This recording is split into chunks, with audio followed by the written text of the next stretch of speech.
الحمد لله رب العالمين، والصلاة والسلام على سيد الأنبياء والمرسلين. أما بعد فأعوذ بالله من الشيطان الرجيم. بسم الله الرحمن الرحيم.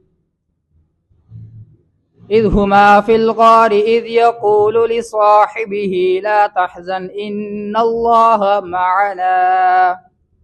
صدق اللہ العظیم.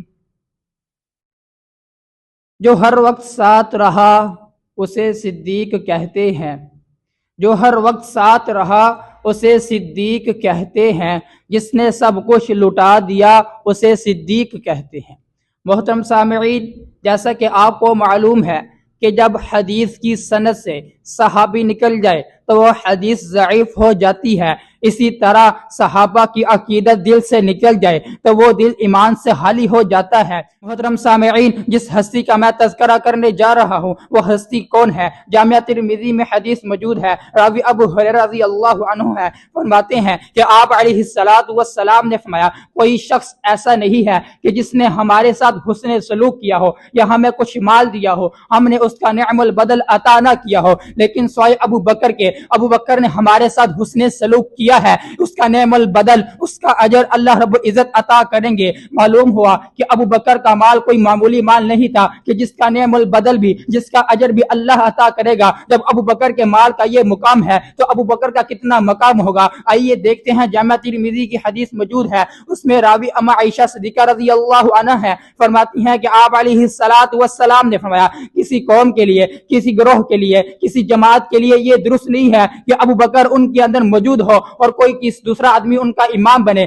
جب ابو بکر ہوتے ہوئے کوئی کسی قوم کا، کسی جماعت کا امام نہیں بن سکتا تو ابو بکر کے غلاموں کے ہوتے ہوئے کوئی ابو بکر پر تنقید برداشت نہیں کر سکتا. خلیفہ بلا فصل، خلیفہ بلا فصل.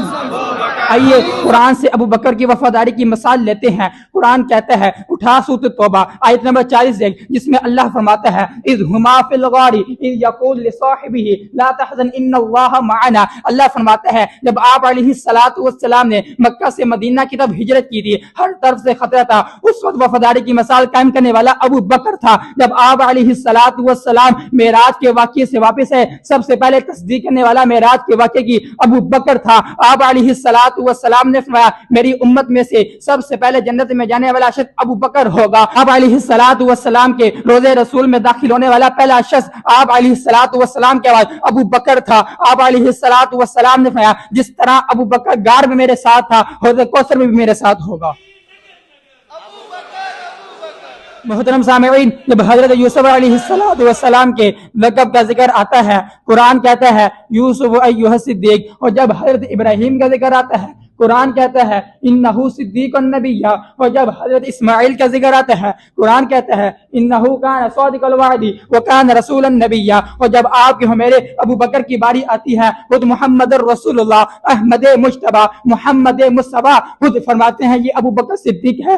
انبیاء کے بعد صدیق کا لقب صرف ابو بکر کو ملا ہے. جا کے قرآن اٹھا کر دے، یا حدیث کی کتابیں اٹھا کر دے، اگر پھر بھی تجھے ابو بکر کے بارے میں کچھ معلوم نہ ہو تو پھر تیرا نسب بھی نہ معلوم ہوگا. لے شوق سے نام صحابہ کا، کر چرچا عام صحابہ کا. اگر تجھے طلب ہے جنت کی تو